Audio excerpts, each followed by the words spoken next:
Hello दोस्तों, आप सभी का स्वागत करती हूँ झारखंड जीके क्लासेस में। आज हम लोग झारखंड का इतिहास में प्रागैतिहासिक काल में झारखंड देखेंगे।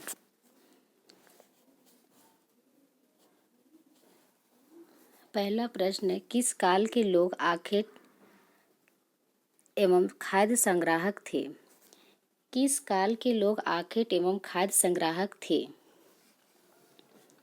ये हो जाएगा पूरा पाषाण काल। अगला प्रश्न, किस काल में आग की जानकारी हो चुकी थी? किस काल में आग की जानकारी हो चुकी थी? बी हो जाएगा पूरा पाषाण काल में। अगला प्रश्न, कहाँ से पाषाण कालीन मानव द्वारा निर्मित पत्थर के औजार मिले हैं? कहाँ से पाषाण कालीन मानव द्वारा निर्मित पत्थर के औजार मिले हैं? ये हो जाएगा हजारीबाग से। और ये किस काल में मिले हैं? पूरा पाषाण काल से। अगला प्रश्न, किस काल में पशुपालन की शुरुआत हो चुकी थी? किस काल में पशुपालन की शुरुआत हो चुकी थी? बी मध्य पाषाण काल में। अगला प्रश्न, किस काल में कृषि की शुरुआत हो चुकी थी? किस काल में कृषि की शुरुआत हो चुकी थी? सी नवपाषाण काल में। अगला प्रश्न, किस काल में आग की उपयोग तथा कुम्भकारी का प्रारंभ हो चुका था?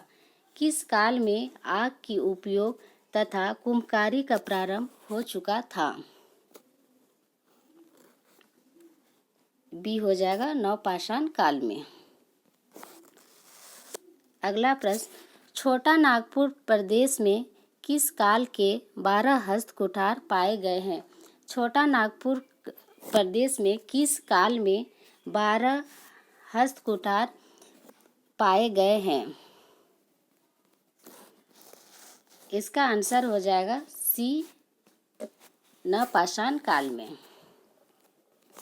अगला प्रश्न, आखेट के चित्र जिनमें हिरण, भैंसा आदि पशुओं के चित्र हैं, प्रागैतिहासिक काल का शैल चित्र कहाँ से मिले हैं?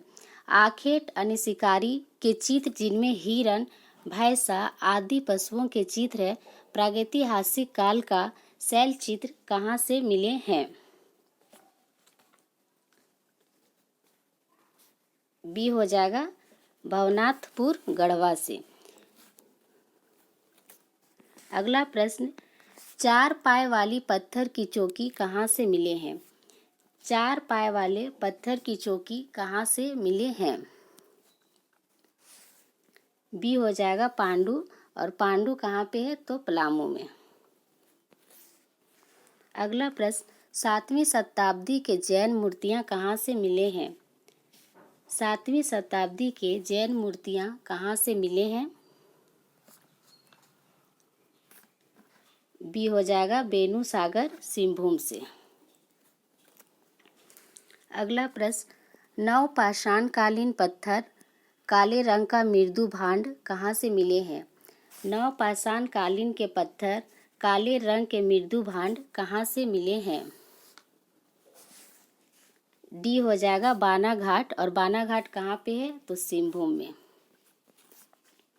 अगला प्रश्न, कहाँ से तीनों पाषाण कालों के औजार मिले हैं?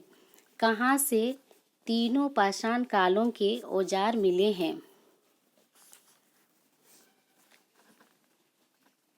आंसर हो जाएगा बी पलामू परमंडल से। अगला प्रश्न, तांबे की सिकड़ी तथा कांसे की अंगूठी कहाँ से मिले हैं? तांबे की सिकड़ी तथा कांसे की अंगूठी कहाँ से मिले हैं?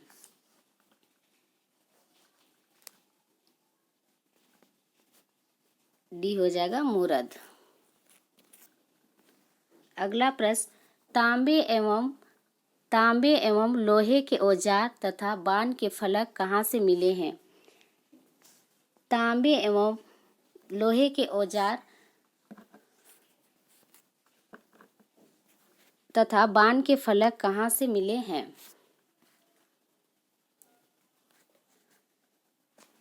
ए हो जाएगा नामकुम, और नामकुम कहाँ पे है? रांची में। अगला प्रश्न, किस स्थान से भगवान बुद्ध की भूमि स्पर्श मुद्रा में एक मूर्ति मिली है? किस स्थान से भगवान बुद्ध की भूमि स्पर्श मुद्रा में एक मूर्ति मिली है? ए पलामू किला। अगला प्रश्न, प्रागैतिहासिक कालीन कांसे का प्याला कहाँ से मिले हैं? प्रागैतिहासिक कालीन कांसे का प्याला कहाँ से मिले हैं? ए लोहरदगा से। अगला प्रश्न, झारखंड के किस जनजाति को ही लौह युग से निर्मित औजारों का प्रारंभकर्ता माना जाता है?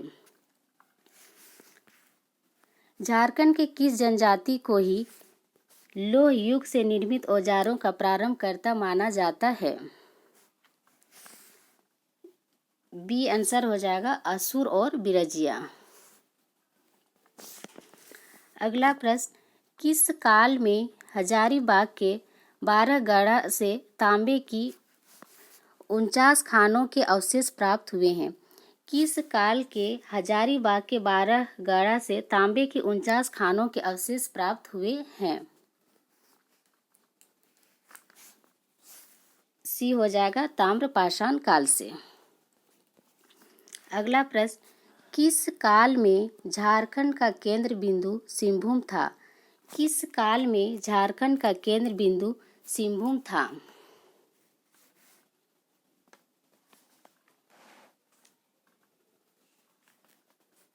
डी हो जाएगा ताम्रपाषाण काल में। अगला प्रश्न, किस काल में हड़प्पा पूर्व काल, हड़प्पा काल तथा हड़प्पा पश्चात काल तीनों संबंधित है? किस काल में हड़प्पा पूर्व काल, हड़प्पा काल, हड़प्पा पश्चात काल तीनों संबंधित है? सी हो जाएगा ताम्रपाषाण काल। अगला प्रश्न,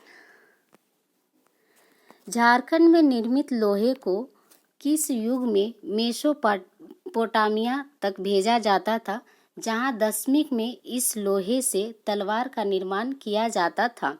तो झारखंड में निर्मित लोहे के किस युग में मेसोपोटामिया तक भेजा जाता था, जहां दशमिक में इस लोहे से तलवार का निर्माण किया जाता था? इसका आंसर हो जाएगा सी लौह युग। आज के क्लास में बस इतना ही, मिलते हैं कल के क्लास में। Thank you.